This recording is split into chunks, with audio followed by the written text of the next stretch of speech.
Grâce à la décomposition en produits de facteurs premiers, on va pouvoir maintenant réussir à rechercher les diviseurs d'un nombre. Alors quand le nombre est petit, bien entendu, c'est évident, mais quand le nombre est plus grand, c'est un petit peu plus compliqué. Donc déjà, la forme des diviseurs que l'on va pouvoir avoir, si on prend un entier qui est supérieur, on a la décomposition. Alors on l'écrit comme ça, la décomposition, c'est-à-dire qu'on a les facteurs premiers qui interviennent dans la décomposition P1, P2, Pk à une certaine puissance, donc alpha 1 pour P1, alpha 2 pour P2, alpha k pour Pk. Eh bien, quand on va vouloir prendre un diviseur positif de n, qu'est-ce qu'on va faire? On va prendre tous ces facteurs premiers qu'il y a dans la décomposition et on va la mettre à une puissance aussi qui va être comprise entre 0 et alpha i. C'est-à-dire que ici, la puissance qui est à cet endroit-là doit être inférieure ou égale à celle-là et bien entendu rester positive ici. Un exemple pour que ce soit plus parlant, on prend 360 dont on a vu la décomposition précédemment dans le paragraphe précédent. Et on a donc 2 au cube multiplié par 3 au carré multiplié par 5. Alors voilà par exemple un diviseur. Je vais de 360, je vais les appeler D1, D2, D3, etc. Je vais prendre D1 qui va être égal, je vais prendre donc 2 multiplié par 3 multiplié par 5. Et je vais prendre une puissance, donc pour 2, je peux prendre une puissance, n'importe laquelle, qui est compris entre 0 et 3, par exemple 2 à la puissance 0. 3, je peux prendre 3 à la puissance 1, et 5 à la puissance 0, par exemple, et ça nous fait donc, est égal à 3. Voilà, 3 est un diviseur de 360. Si je prends encore, je vais prendre D2, qui va être égal, il y a celui-là aussi, vous voyez, si je prends 2 à la puissance 0 fois 3 à la puissance 0 fois 5 à la puissance 0, j'obtiens 1 qui est un diviseur de tous les nombres, bien évidemment.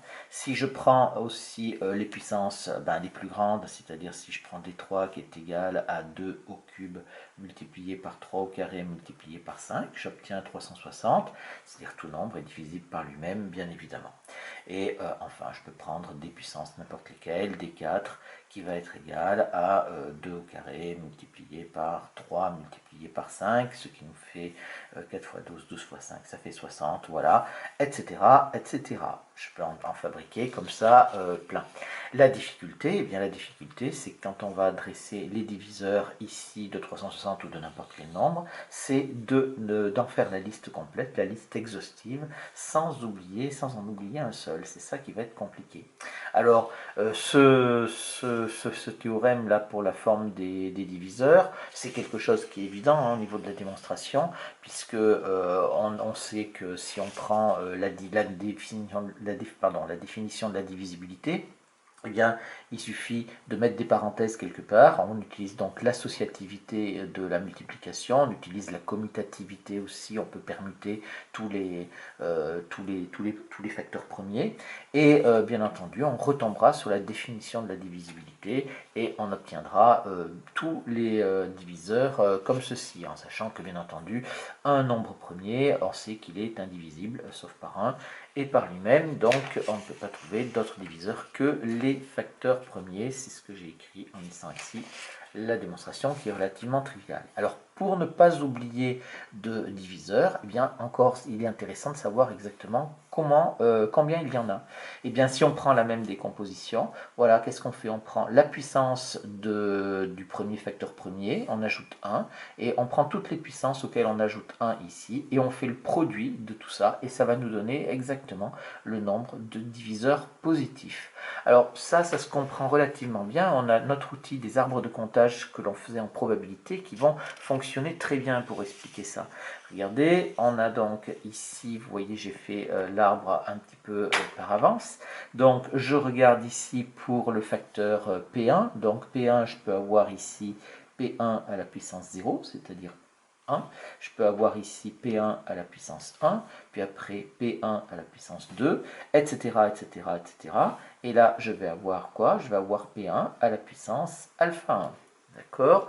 Et quand je compte ici, qu'est-ce que j'ai? Je compte le nombre de branches que j'ai. J'en ai bien sûr 1, 2, 3. J'en ai alpha 1 plus 1, puisque en fait je pars de P1 à la puissance 1, P1 à la puissance 2 jusqu'à P1 à la puissance alpha 1. Ça me fait alpha 1 branche, plus celle qui correspond à P1 à la puissance 0. C'est le décalage qu'on a dans le comptage, qu'on a aussi dans les suites. Quand on compte à partir de 0, il faut faire plus 1. Donc ici, je vais avoir à cet endroit-là alpha 1 plus 1 branche. Voilà, voilà ici pour celui-là. Ensuite, une fois que j'ai choisi, bien entendu, à l'issue quand j'ai choisi la puissance pour P1, eh bien, je vais choisir la puissance pour P2. Et je vais obtenir la même chose. Là, je vais avoir P2 à la puissance 0, P2 à la puissance 1, P2 au carré, etc., etc. Donc là, ça va continuer jusqu'à P2 à la puissance alpha 2. Et donc ici, c'est la même chose. Là, à cet endroit-là, je vais avoir quoi? Je vais avoir alpha 2 plus 1 branche. Alors alpha 1 plus 1 que je mets entre parenthèses. Alpha 2 plus 1 branche ici aussi.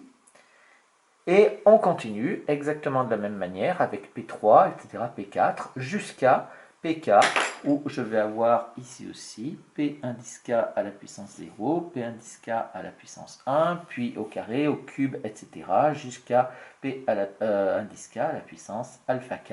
Et j'ai ici, à ce moment-là, j'ai également alpha k plus 1 branche. Alors, vous comprenez bien que dans cet arbre ici, ça c'est très important, c'est que chaque chemin de l'arbre, alors le chemin de l'arbre c'est exactement comme pour les probabilités, hein. Chaque chemin de l'arbre va donner un diviseur de n au final, un diviseur de n, et dans tous les cas, les diviseurs sont distincts.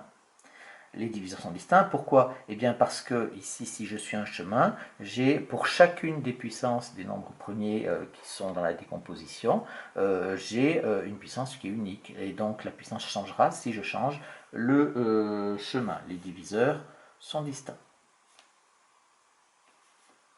Et donc, qu'est-ce qu'il faut? Eh bien, il faut compter, en fait, le nombre de branches au final que l'on va avoir une fois qu'on va être arrivé à Pk ici. Et on sait bien qu'à chaque étage, quand on a quelque chose comme ça, eh bien, les branches, le nombre de branches se diminue, se multiplie, pardon. Donc, vous avez ici alpha 1 plus 1, alpha 1 plus une branche qui vont se diviser elles-mêmes à chaque fois en alpha 2 plus une branche à chaque fois, et ici on va avoir la même chose, et donc le nombre de branches total, eh bien il va être ce qu'on a obtenu au-dessus, nombre de branches, eh bien il va être égal à alpha 1 plus 1, c'est-à-dire toutes les branches que l'on avait là, multiplié par alpha 2 plus une branche, multiplié par, etc., multiplié par, jusqu'à la fin, alpha k plus une branche. Voilà le nombre de diviseurs positifs d'un nombre. Alors bien entendu, il ne faudra pas oublier aussi qu'il y a autant de diviseurs négatifs si on en a besoin.